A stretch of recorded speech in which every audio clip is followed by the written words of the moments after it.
Olá, estamos aqui. Sejam bem-vindos à página. Estamos aqui mais uma vez para mais uma leitura solicitada. A Pequena Filocália é um livro que já vem comigo já faz um tempo. Após uma peregrinação a Medjugorje, no retorno, foi-me apresentado o relato de um peregrino russo. E é um livro que eu recomendo de coração. Até perguntei se seria esse o livro a ser lido, mas eles pediram que não. E esse livro dá uma introdução do que seria a Filocália, ou nesses relatos do peregrino russo, ele vai citando, Filocália, em tal determinado assunto, etc. Ele vai dando um movimento que vai acontecendo com ele. E me instigou bastante e me deixou bastante é, curiosa, vou colocar assim. Mas eu só dou o passo quando me é pedido. E apesar de estar próximo de mim, só pude iniciar a leitura agora, né? E essa leitura vai ser feita com vocês. A Filocália, ela pressupõe algumas exortações, algumas citações de cada santo padre do deserto, né, de cada estudioso, envolve as orações de Jesus, né, do coração de Jesus, que é um movimento que está me tomando particularmente o caminho, mas e a cada capítulo, pelo que eu pude ver, se conta uma história e se traz as exortações, ou, como eles dizem, apotegmas, né? Apótegmas, de cada mestre, que está sendo citado. Então, nós vamos nos encontrar, todos os dias, né? E a cada dia, alguma citação, ou vários movimentos de cada padre do deserto, né? Eles estão conosco nessa leitura, nos orientando e guiando, né? Da mesma forma como foi a leitura da vida de São Charbel, em que ele estava presente, eu sinto que são amigos dele, né? Que estão, Santo Antão é um dos padres do deserto, que é uma, uma, um orientador, um instrutor, né? De São Charbel fortemente. Então, eu sinto que tudo é um movimento. E esse é um livro clássico, né, da Igreja Oriental, da Igreja ligada, né, a Cristo, mas com uma vertente oriental. Hum, Tem um nome para isso, mas agora eu não estou me lembrando. É, então, nós vamos respirar e ler a cada dia. E vocês podem ouvir várias vezes, dependendo do movimento, ou adquirir também o livro e ter essa leitura possível, como se fossem pequenas exortações ou orientações de cada padre. Mas vamos iniciar essa leitura hoje com o primeiro capítulo, Os Padres do Deserto, que ele vai dando nesse capítulo. Ele chama já algumas desses apótegmas, né? Para dar um preâmbulo do que temos por vir a partir de hoje, ok? E vamos respirar juntos e aceitar a presença dos padres do deserto como instrutores e orientadores, como uma guiança, né? Desse movimento e nessa leitura. Nós nunca fazemos uma leitura isolada, né? Ela vem como uma bênção, né? E toda bênção chega antes do início, né? Então, aceitemos ser abençoados, orientados pelos padres do deserto que se apresentarem, na linha ortodoxa, nos direcionando, nos instruindo, eles dizem agora, para a oração do coração, né? A oração do coração não é uma oração ininterrupta, né? Se manter em oração, se manter em vigília, trazendo Jesus, o Cristo, para dentro do seu coração e dali se movimentando. É um pouco do que estamos fazendo com o Sagrado Coração de Jesus, né? Permitindo que ele seja vivo dentro de nós, né? E os padres do deserto têm essas orientações. Mas vamos lá? Eu vou ler o primeiro capítulo do livro, vou deixar a introdução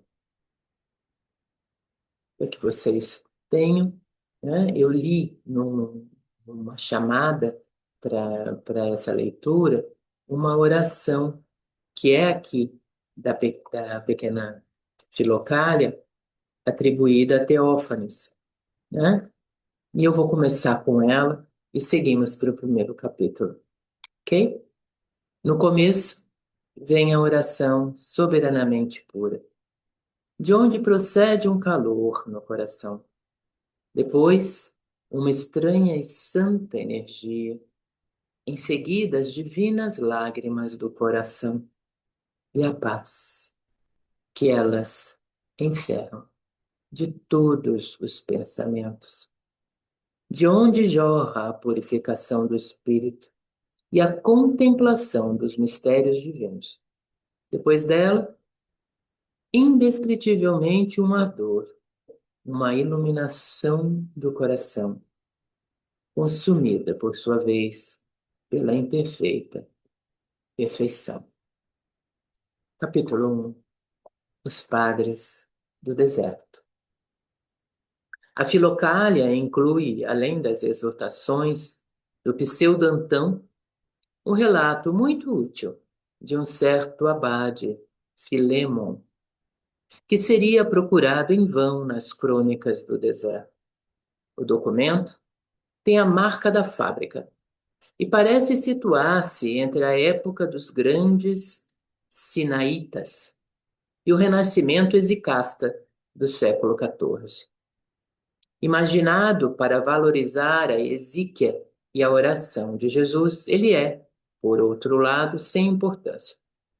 O Tesaurus, tesouro, do padre Pousines, de Toulouse, em 1684, que provém de uma espécie de filocália ainda não definitiva, apresenta outros trechos inspirados na mesma Pia Fraus, principalmente uma carta do pseudo Crisóstomo sobre a oração de Jesus e diversos apotegmas, que são essas citações. Para não trair o espírito da Filocália e tampouco desafiar demais a história, simplesmente respigamos na coleção Cotelier alguns apotegmas que traduzem com bastante fidelidade a inspiração do deserto e abrem caminhos aos temas da futura oração do coração. Solidão interior, exterior, sobriedade e vigilância, oração ininterrupta, lugar de Jesus. Acrescentaram-se alguns textos que acompanham os 8 maus pensamentos de Evagrio, vários cuja antiguidade é certa. Encontram-se em diferentes autores da Filocália. 2 apotegmas pseudopigráficos da coleção Pousines fecham essa curta lista. Apotegmas são sentenças dos santos padres. E será muito proveito a leitura do livro Palavra dos Antigos, Sentenças dos Padres dos Desertos, da mesma coleção. A gente vai depois dar seguimento com essa leitura. O abade Besário, moribundo, diz: o monge deve, como os querubins e os serafins, ser apenas olhos. O Abade Dulas diz: quando o inimigo nos incita a abandonar a solidão, não lhe demos ouvidos. Não há nada que valha a aliança entre a solidão e a fome para lutar contra ele. A solidão consegue uma visão penetrante para os olhos interiores. Ouvido por Epifânio, o verdadeiro monge deve ter incessantemente no coração a oração e a salmodia. Evagrio diz ainda: suprime as relações numerosas, se não queres que teu espírito divague e perturbe tua solidão. Elias diz: os homens têm o espírito nas próprias faltas, em Jesus ou nos homens. Teonas diz: caímos no cativeiro das paixões da carne, porque nosso espírito negligencia a consideração de Deus. João Colobos disse: a prisão, jogo de palavras, o grego tem uma única palavra para guarda e prisão. Vou repetir. A prisão é manter-se sentado em sua cela e evocar, talvez também lembrar, Deus, sem cessar. Eu estava preso e me visitaste. Crônios diz que a alma pratique a sobriedade, afaste-se da distração, renuncie às próprias vontades. Então o Espírito de Deus se aproximará dela. Poimendes, o princípio de todos os males é a distração. Poimen diz ainda: precisamos de uma só e única coisa, uma alma sóbria. À margem dos 8 pensamentos de Evagrio. 5 obras contribuem para obtermos a benevolência divina: a oração pura, o canto dos salmos, a leitura dos divinos oráculos do Espírito, a lembrança de seus pecados, da morte, do grande juízo e o trabalho manual. Se quiserdes, sendo corpóreos, render a Deus o culto de uma criatura incorpórea, alimentai, em segredo, em vosso coração, uma oração ininterrupta, e vossa alma se tornará, antes mesmo da morte, igual à dos anjos. Nosso corpo, privado da alma, é morto e fétido. Assim, a alma indolente na oração é morta, miserável e fétida. O profeta Daniel, que preferiu morrer a ficar um único instante privado da oração, ensina-nos admiravelmente que deveríamos considerar a privação da oração ainda mais cruel do que a própria morte. A cada uma de vossas respirações, acrescentai a sobriedade do espírito e o nome de Jesus. A meditação da morte e a humildade. Essas duas práticas são de extrema utilidade para a alma. Falai de Deus mais vezes do que tomais vosso alimento. Aplicai-vos a pensar em Deus mais vezes do que respirais. É preciso lembrar-se de Deus mais vezes do que se respira. Apotegmas pseudepigráficos de Silvano. Um irmão perguntava a um ancião: que espécie de pensamentos devo ter no coração? O ancião respondeu: tudo o que o homem pode pensar do céu à terra é vaidade.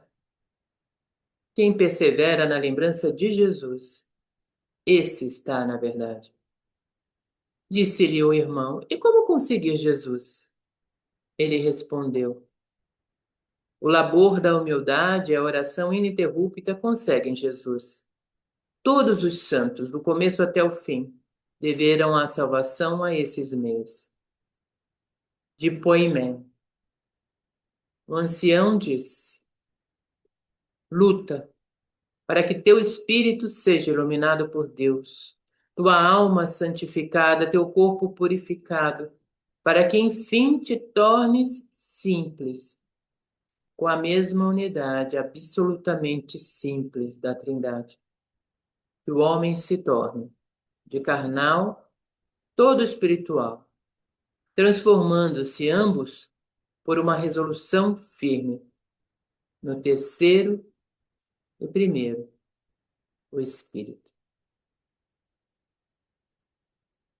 Vamos respirar juntos. Tem uma passagem aqui.